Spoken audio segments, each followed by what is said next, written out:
এবার মক্কা একটা ভিডিও সাম্প্রতিক সময়ে ফেসবুক, ইউটিউব বিভিন্ন মাধ্যমে ছড়িয়ে পড়েছে যে ইমাম মাহাদির আত্মপ্রকাশ ঘটেছে। আদৌ কি বিষয়টা সত্য কিনা এটা সম্পর্কে জানতে চাওয়া হয়েছে।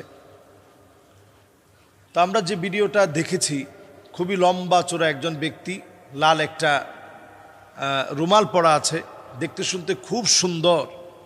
তো উনাকেই ইমাম মাহাদি বলা হচ্ছে। যুগে যুগে বহুবারই ইমাম মাহাদি আলাইহিস সালাতু ওয়াস সালাম আত্মপ্রকাশ করেছে, এটা অনেকেই বলেছে। এবং নিজেকে ইমাম মাহাদি দাবি করা, ইমাম মাহাদির তো শেষ নেই। সৌদি আরবে একবার ইমাম মাহাদি দাবি করা হয়েছে, সবশেষে গুলি চালানোর আগ পর্যন্ত সবাই মনে করেছে ইনি ইমাম মাহাদি। তো সৌদি গভর্নমেন্ট একটু দেরি করেছে গুলি চালাতে, কারণ যেহেতু ওমান দাখালাহু কানা আমিনা, এই জায়গায় যে প্রবেশ করবে সে তো নিরাপত্তার চাদরে বেষ্টিত হবে। এই জন্য এখান থেকে অনেক কৌশলে গরম পানি টানি মেরে, গরম পানি টানি দিয়ে তারপরে তাকে বাহিরে বের করা হয়েছে। ওইখানে যখন গুলি চালানো হয়েছে তখন সবাই বুঝছে যে ইমাম মাহাদি তো গুলি চালাইলে মরবে না, জমিন তার ওই শত্রুকে গিলে খেয়ে ফেলবে। কই এখানে তো গিলে টিলে কেউ খাইল না। এরপরে লোকটা সবশেষে মারা গেল। 1982 সনেও এই ঘটনা ঘটেছে।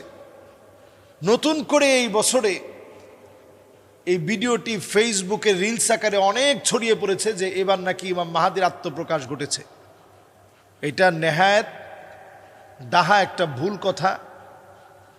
এবং যেই লোকটাকে ইমাম মাহাদি বলে দেখানো হচ্ছে, ইমাম মাহাদি আলাইহিস সালাতু ওয়াস সালামের সূরত তো এমন হবে না।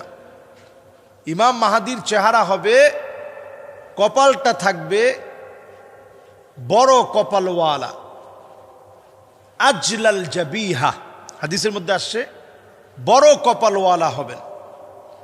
নাকটা থাকবে খাড়া নাক, নাকটা খুব সুন্দর। আমরা অনেকের নাক দেখলে বলি মাশাআল্লাহ, ওনার নাকটা খুব সুন্দর। তো এইরকম লম্বা নাকওয়ালা হবেন তিনি। আর একেবারে দবদবা সাদা না, যে লোকটাকে দেখানো হচ্ছে একবারে দবদবা সাদা, এরকম দবদবা সাদা ইমাম মাহাদি আলাইহিস সালাতু ওয়াস সালাম হবেন না। তিনি মাঝামাঝি কালারের হবেন, না সাদা না কালা, এটার মাঝামাঝি কালারের হবেন। খুব বেশি সাদাও না, আবার একেবারে কালোও না, দুইটার মাঝামাঝি হবেন তিনি। এবার আসেন পরের পয়েন্টে। ইমাম মাহাদি আলাইহিস সালাতু ওয়াস সালাম তিনি হবেন ওয়াহুয়া মিন নাসাবি, নবীজি সাল্লাল্লাহু আলাইহি সাল্লামের বংশ থেকে আসবেন।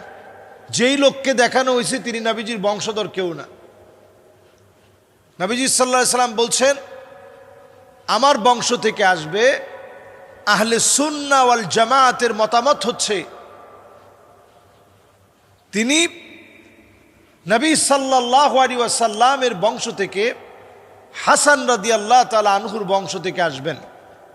শিয়াদের মতামত হচ্ছে হোসেন রাদিয়াল্লাহু তাআলা আনহুর বংশ থেকে আসবেন। তো দুইটার যে কোনো জায়গা থেকে আসলেও তিনি কিন্তু আহলে বাইত, নবী পরিবারের একজন হবেন। নবীজি সাল্লাল্লাহু আলাইহি সাল্লাম সেই কথা হাদিসের স্বীকৃতির মাধ্যমে আমাদেরকে জানিয়ে গেছেন। আর উনি নিজেও জানবেন না তিনি ইমাম মাহাদি। তিনি যখন মাকামে ইব্রাহিমের সামনে দাঁড়ানো থাকবেন, ঠিক সেই সময়ে মাকামে ইব্রাহিমের সামনে যখন দাঁড়ানো থাকবেন, ওই সময়ে লোকেরা দেখেই বুঝবেন যে ইনি ইমাম মাহাদি।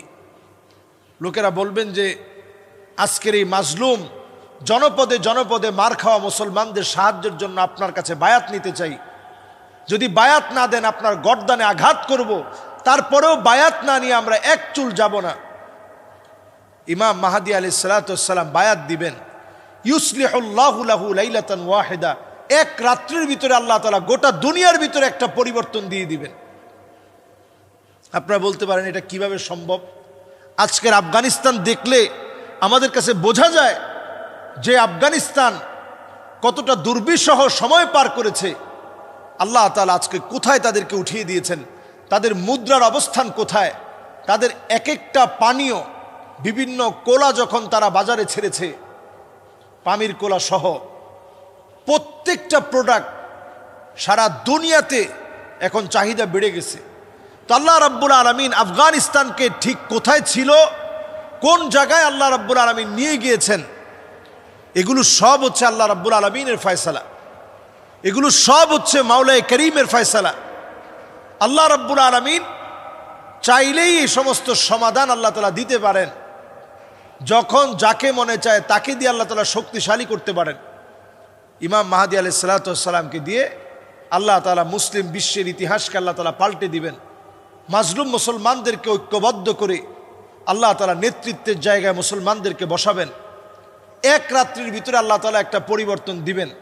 শুধু তাই না, পরিবর্তনটা এমন হবে, জায়গায় জায়গায় মুসলমানদের বিজয় এমনভাবে আসবে, এই বিজয় কেউ ঠেকাতে পারবে না। এর 6 কিংবা 7 বছর পরে দাজ্জাল এই পৃথিবীতে আসবে। এখন দাজ্জাল আসার জন্য পুরাপুরি প্রস্তুত। বর্তমানে খাজারিয়ান যারা আছে, যারা সারা ওয়ার্ল্ডকে নিয়ন্ত্রণ করে, সারা ওয়ার্ল্ডের সমস্ত নিয়ন্ত্রক যারা, বিভিন্ন ধর্মাবলম্বীর বড় বড় যারা আছে, এরা সব মিলে দাজ্জালের অপেক্ষার প্রহর গুনছে, দাজ্জালের অপেক্ষার প্রহর গুনছে শুধু মুসলমানদেরকে চিরতরে শেষ করে দেওয়ার জন্যে। আর আল্লাহ রাব্বুল আলামিন দাজ্জালকে পাঠিয়ে দিয়েই তাদেরকে চিরতরে নিঃশেষ করবেন, মুসলমানদেরকে আল্লাহ রাব্বুল আলামিন চূড়ান্তভাবে বিজয়ী করবেন। সুতরাং আল্লাহ রাব্বুল আলামিন আমাদেরকে সতর্কতার সাথে কথা বলার, আজগবি বিষয়ে বিশ্বাস না করে জেনে শুনে তথ্যভিত্তিক, অথেন্টিক, নির্ভরযোগ্য কথা বলার, এবং ইমাম মাহদী আলাইহিস সালাতু ওয়াস সালামের নামে বিভ্রান্তিকর বিভিন্ন কথা বলে কেউ মনে করতেছে পাকিস্তানের মোহাম্মদ বিন কাসেম তিনি ইমাম মাহদী, আবার কেউ কেউ মনে করতেছে আমাদের বাংলাদেশের নড়াইলে ইমাম মাহদীর সবচেয়ে বড় সৈনিক, উনি এখন নড়াইলে আছেন, নাটোরে আছেন। আমাদের দেশের নাটোরে ইমাম মাহদী আলাইহিস সালাতু ওয়াস সালামের আগের যে একটা গ্রুপ হবে, যারা ইমাম মাহদীকে সারা পৃথিবীর কাছে যারা প্রমোট করবে, সামনে থেকে যারা নেতৃত্ব দিবে, ইমাম মাহদী আলাইহিস সালাতু ওয়াস সালামের হাতকে শক্তিশালী করে সৈনিক হবে, ওই সৈনিকদের প্রধান সেনাপতি তিনি নাকি আমাদের বাংলাদেশের। আবার বাংলাদেশের লোকও ইমাম মাহদী নিজেকে দাবি করেছে যে সৌদি আরবের জেলে এখন আছে। তাহলে আপনি চিন্তা করেন, যুগে যুগে এরকম হটকারিতা হবে, এই সময়ে নিজেদের ঈমান বাঁচিয়ে রাখা এটাই সবচেয়ে বড় চ্যালেঞ্জিং। আর আমাদের কাজ হচ্ছে জমিনে দিন কায়েম করা। এই পথের সাথে আপনি লেগে থাকেন। আপনি যদি ইমাম মাহদী আলাইহিস সালাতু ওয়াস সালামকে নাও পান, আল্লাহ রাব্বুল আলামিন বিজয়ী হলে যে পরিমাণ সওয়াব হতো সমপরিমাণ সওয়াব আমাদেরকে দান করবেন। আল্লাহ তাআলা আমাদেরকে তৌফিক দান করুক। আসসালামু আলাইকুম ওয়া রাহমাতুল্লাহি ওয়া বারাকাতুহু।